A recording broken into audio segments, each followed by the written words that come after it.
Welcome back to Undercover. We're here with Matt from Muse. You're back in Australia, bigger than ever. You've just done you've played to 100 million billion people in London alone. Right. And you come out, you get a new album, Black Holes and Revelations. It sounds a little bit different to things that Muse have done in the past. Yeah.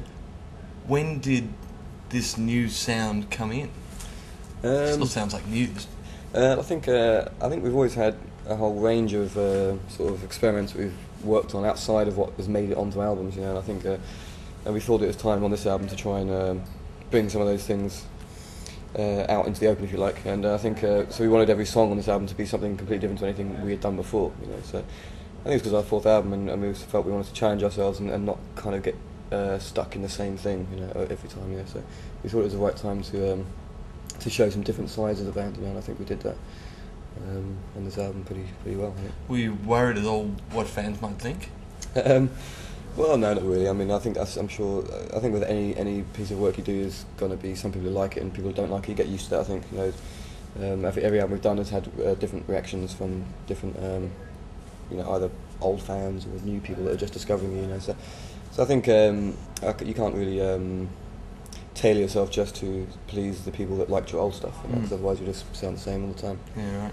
And you're more than just the music in Muse, and that's at least what I've noticed over the years of knowing who the band are.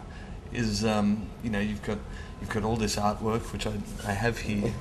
This is supposedly, I read that this represents the 4 horsemen of the apocalypse sitting on Mars. Yeah, absolutely.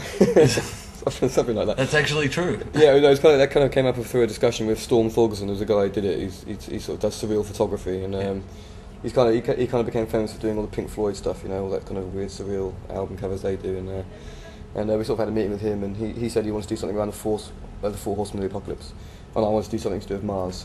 So we kind of just literally met in the middle and did that. Yeah. Wow. Is it tough to let someone else in and have these suggestions? No, I think it's the best way. I mean, I'm a musician. I'm not really a visual artist. I wouldn't really want to pretend to do that. I think a lot of bands do claim they do that, but really you spend most of your time collaborating with artists or video directors, that kind of stuff. You know, I think it's best. At the end of the day, they're the people that are directing or behind the helm, if you like. And I think it's good to collaborate with them as much as you can, as opposed to just dictate. You know. Yeah, right.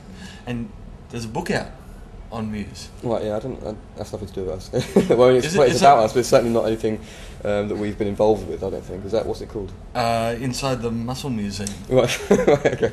Yeah, that's. I think it's like an unofficial something or another, you know. Really? Yeah, I think it's some journalist. How do you feel about someone who's gone and written all about Muse without consulting you about it? Well, they phoned up the manager and said, "Do you mind?" And we kind of went, "Well, yeah, so long as you state we don't mind, so long as you state that it's unofficial. You know, it's nothing. It's nothing that we've really been involved in." And I think there's all sorts of weird, suspicious interviews in there with weird old friends that we don't really know and people we may never even met who are telling all sorts of stories about us. But no, it's a bit weird, isn't it? But you know, what can you do? You know, it's a weird world, really.